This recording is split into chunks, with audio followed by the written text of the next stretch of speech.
All right, Alexander, let's discuss the Trump legal case in New York, where he has been found guilty in New York for his asset valuations. All right. What? Well, where did we get? I guess putting it very simply, they're saying that he committed fraud to the banks by overvaluing his assets and thus received loans on overvalued properties. I've never heard of a bank in my life that has not done its due diligence or has not contracted somewhere that doesn't have partners to do due diligence on businesses or high net worth individuals before they enter into some sort of a loan or cooperation with that person. But what are your thoughts on this? Well, can I just say, I have been involved in this kind of thing, and I find this one of the oddest cases, one of the most bizarre cases I've ever encountered. First of all, it's important to say that Trump has repaid all the loans that we're talking about. So it's not as if any of the banks which we're talking about have lost any money on any of this. As far as I also understand it, the complaints didn't actually come from the banks themselves. Thirdly, the judge is placing, as far as I can understand, all of Trump's assets in New York into receivership. Now, receivership, as far as I'm aware, this is the case in Britain, happens when someone is bankrupt or business is insolvent. How can we talk about insolvency or bankruptcy in a situation where all the loans have been repaid? I mean, it doesn't make any kind of sense to me. I mean, it seems to me most bizarre. But the thing that is most bizarre of all is that the judge says that Trump inflated the value of his properties, and perhaps on a sliding scale, he was generous in his estimate of some of the valuations of his properties, which isn't unusual. If everybody who did that kind of thing were charged with fraud, well, an awful lot of people who own properties and who sought loans might find themselves, in prison or worse. But anyway, having said that about Trump, on the one property which one can talk about with some degree of confidence, which is Mar-a-Lago, the judge has given a valuation which is far lower than the overvaluation that he's alleging against Trump. Now, I've seen many pictures of Mar-a-Lago. This is a huge, massive property. It's on the beachfront in Florida. It's built in this ornate, style like a castle. It's, one of these tremendous buildings that the rich people in the United States used to build. In the interwar years and the sort of Gilded Age and all that. So this is clearly a very big, very elaborate, very expensive property. And I would have thought, and I have some experience as a sort of I work for estate agents, so I know what I'm talking about here. I would have said that, with contemporary prices, this is at least a property that's in the hundreds of millions. The judge says it's worth 18 million.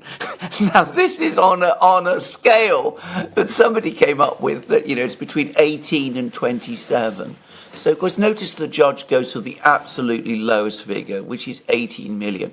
Well, some people I have spoken to and some people who have been writing to me suggest that, 180 to 250 million might be a more appropriate price. And one person has actually sent me an article by Forbes. Forbes, not friends of Trump's, you would have thought. And they apparently valued it at around 200 to 250 million, which is much closer to the exaggerated valuation that Trump is supposed to have given it. And apparently, Trump estimated it at about 700 million. And there are some people who think you might actually justify that as well. Bear in mind now, this property has been owned by Donald Trump. It was owned by the former president of the United States. It has functioned as a kind of summer White House. To some people, maybe that would also add value. So, I mean, the whole thing, the whole case seems to me most strange. Let me put it like that. I'm being, very careful in my choice of words, but I cannot believe it will survive on appeal. I mean, the whole logic of this seems to me so bizarre, so all over the place. And I gather that, the case was rushed through. There was no jury as far as I can see. Well, maybe you don't need for juries in this kind of case in the United States. You don't need juries for this kind of case in Britain. I'm not complaining about that. But it seems a most whimsical decision by the judge. And Donald Trump and his supporters are going to say that it's a politically motivated case. And given the weirdness of the judgment, I can't see how one can argue back at that. I mean, the judge was so obviously unfriendly, so obviously hostile to Trump that, I mean, this is a decision that surely won't survive on appeal, and surely political bias has played a role. Yeah, that's the problem with this lawfare that's being waged against Trump, is that the Democrats and the deep state, okay, they don't want Trump to be president. I think everyone understands that now. But, I mean, they're not even trying to cover it up well. No. You have a property that's obviously on the beach. It's huge. It's beautiful. Obviously, it's not going to be worth, would they say, 18 million? No. Obviously, it's going to be worth 100, 150, 200 million. I mean, that's well, clear to anybody with eyes. Anybody... Maybe more than that. I mean, 700 million seems to me a stretch. But, 400 million, I wouldn't, if it was going for 400 million, I would not be surprised. Can I just say, with big properties, and, I worked in this area. One of my friends is a high-end estate agent. I mean, you look at estate agents and estate agent particulars. If you go to Sotheby's, for example, and they have a whole international estate agency side, they will often offer properties for big properties like this for astronomically high prices. I've seen properties, put out for 300 million or whatever. And then gradually, over time, you gradually start to dial it down until you finally reach a price where people bite. That's absolutely standard. You're going to suggest that Sotheby's or Christie's or big high-value estate agents who start, high and then go down low are defrauding people? Well, that's nonsense. That's absurd. I mean, that's ludicrous. That's not how it works. I mean, it shows, as I said, a very strange approach to the world of valuation. For one thing, as you absolutely rightly say, just as buyers will make their own assessments and will get their own professional people to value properties, banks, of course, do. And the figure the judge gave in this case, 80 million, is manifestly absurd. Anybody with any knowledge of property markets and international high-end property values can see that it is. Yeah, but that's my point on all of this is at least try to make it look like you're being fair and objective and impartial. They're not even trying to make it look like this case against Trump is legitimate. Make the value the property at 120 million. Okay, so then you can say, well, we valued it at 120, but 18 million. I mean, this is a joke. I mean, people are joking about this on Twitter, on X. They're saying, if this is worth this much money, I'll put a bid for this property. I'll buy it tomorrow. I mean, you have people saying that, and they're right. I mean, absolutely. You borrow the 18 million, buy it, and sell it for 400 the following day. You probably could. It might actually work. Yeah, I think the valuation was what, 18, wasn't it? 18, that's right. That they placed. Yeah, yeah. 1.8. 1.8, yeah. 1.8, yes. So, why? This is my question. Yeah. Why are they making it look so fraudulent? I mean, they are making it look like this is a scam. That's what. And I'm talking about the Democrats. Yeah. They're making it look like they're being vindictive and going after Trump by not even trying to cover this up well. I mean, they're deliberately not trying to cover this up well. No. I mean, why? It doesn't. Well, that doesn't make any sense to me. No, it doesn't make much sense, and as you absolutely rightly said, it isn't ultimately particularly clever. I suspect the problem fundamentally is that if you started to try to pitch this at more realistic valuations, then it would be very, very difficult to sustain any allegation of fraud. I mean, that to put it mildly. I mean, remember, you put the value of your property at one level, the other side puts it at a different level. There's arguments about valuations. I mean, I've seen it happen, as I said, many, many times. You can work out in a complicated way over a long time. But if you start saying, well, this property is only worth 200 million and Trump put it at higher than that, but then he's borrowed the money and then paid back the loan, and the bank says, well, we knew it was worth several hundred million, perhaps not quite as much as Trump said, then it becomes difficult to sustain this. So that's the problem. If you don't actually have a case, then trying to craft an argument which might look as if you did have a case actually is surprisingly difficult. And the temptation to just go for broke and come up with absurd and nonsensical figures becomes extremely strong. And I suspect the calculation is that the appeal process is going to take a very long time. You keep Trump tied down in legal matters, you make it more difficult for him to raise money in New York. Remember, he needs money for his election. So, you engage in it. This is more an exercise in harassment than ultimately in trying to win this legal battle. That's the best explanation I can give. Yeah, they're just looking to make his life difficult. That's basically their goal. And I think there's also an element where this entire affair is being targeted from a media perspective at the significant percentage of the U.S. population that is infected with Trump derangement syndrome. Oh, absolutely. So for them, 18 million, they're going to be like, well, you see, it's worth 18 million. And he said it was valued at hundreds of million. You see, he's a fraud. Yeah. And they're not going to even take 5 seconds to sit down and think, is this property really only 18 million? Something's not right here. Nope. They're just going to accept it.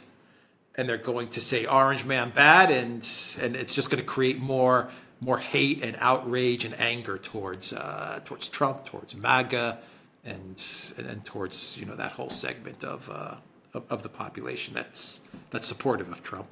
Well, that's an extremely good point. Of course, the vast majority of people have not worked, as I have done, with high-end estate agents. So, for them, it is very difficult to imagine that some properties can be valued in the hundreds of millions, because that's not the world that they experience. So for them, 18 million sounds like an awful lot of money. And of course, it's easy for them to be told, well, this property is only worth 18 million. Trump is a phony, and that he's not worth anywhere near as much as he pretends he is. This has been said about Trump many, many times, by the way, that he's not really the billionaire that he pretends that he is. And, that this all plays to that. And they won't go beyond that. They won't go off and do the kind of work that I've done, or check things out in the way that I have, or listen to arguments that make the obvious points obvious to estate agents, obvious to valuers, obvious to lawyers, by the way, but not perhaps to, people who are motivated to think badly of Donald Trump anyway. And there are a lot of people like that in the United States. Yeah, they just hear the numbers, they read the headline, and they say, you see, he's a fraud. He's not really worth that much money. His properties are overvalued. 18 million, and he was saying it's worth hundreds. So Orange Man bad.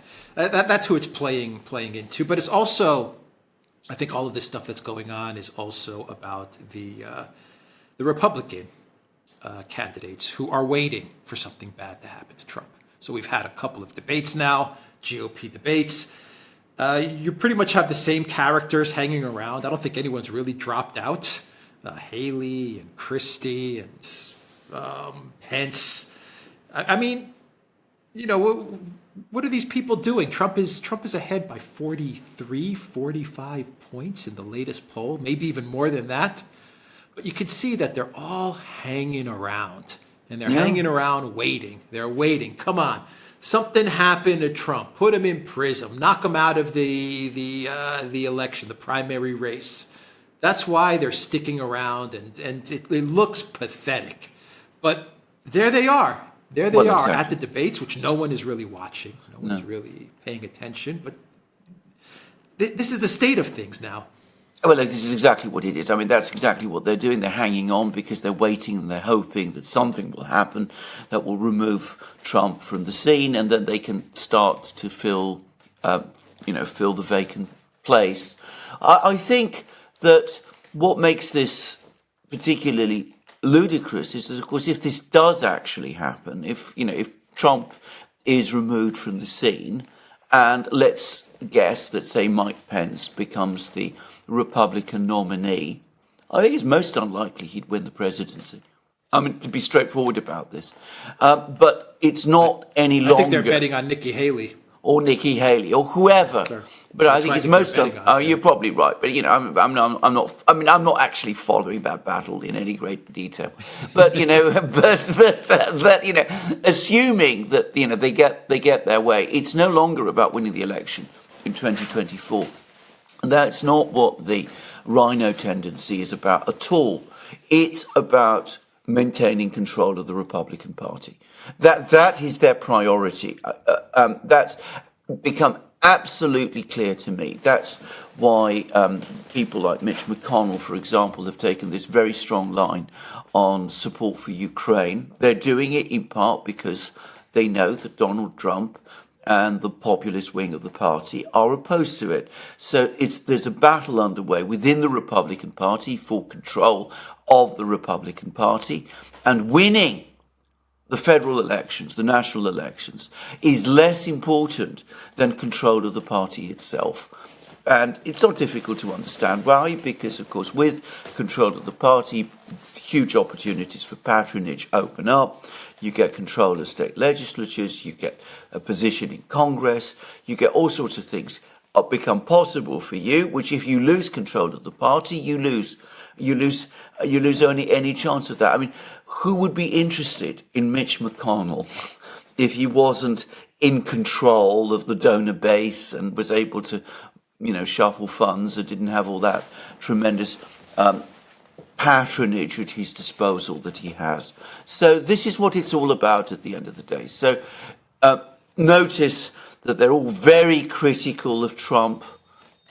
They don't really come to his support when these judgments come out, because deep down what they want him to do is to step aside, or even hopefully, not just drop out of the race, but drop out of politics and perhaps go to the prison somewhere or be discredited in some way, and then they can go back to the normal business of politics as they understand it, which is politics as it existed before he came down that escalator in Trump Tower back in 2015.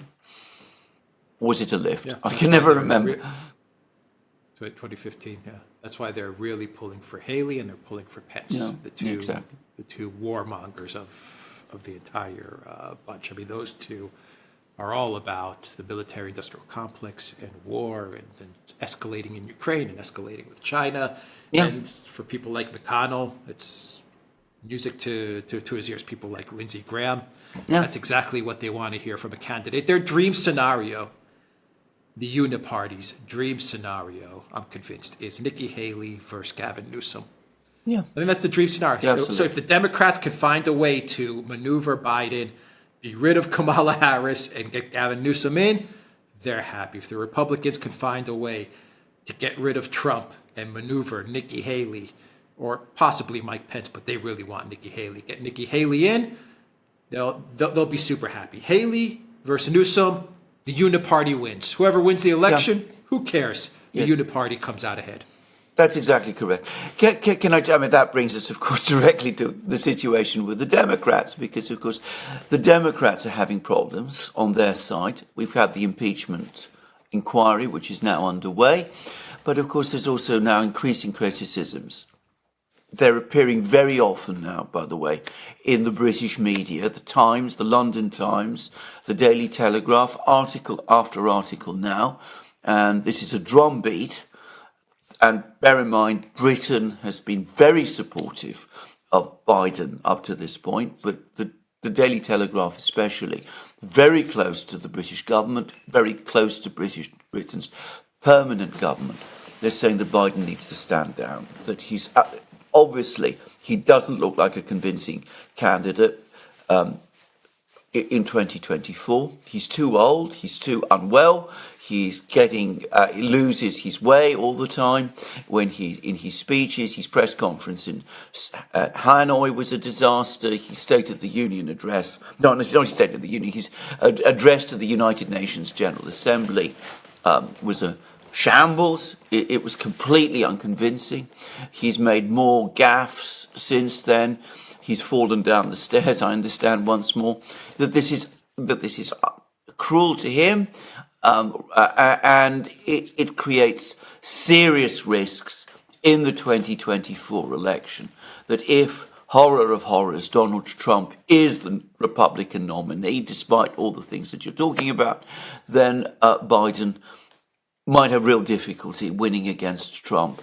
And one particular Telegraph article went even further, and they said, what happens if you nominate Biden and then he becomes ill, or he becomes incapacitated, or heaven help us, fate finally catches up with him and he has to leave life, through natural causes, midway through the election. Has anybody in the Democratic Party thought about that possibility? What happens then?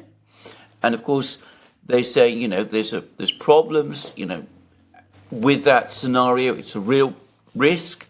And you've only got a few weeks now to try to persuade Biden, the old man, that he isn't really the right person to fight a difficult and complicated election next year.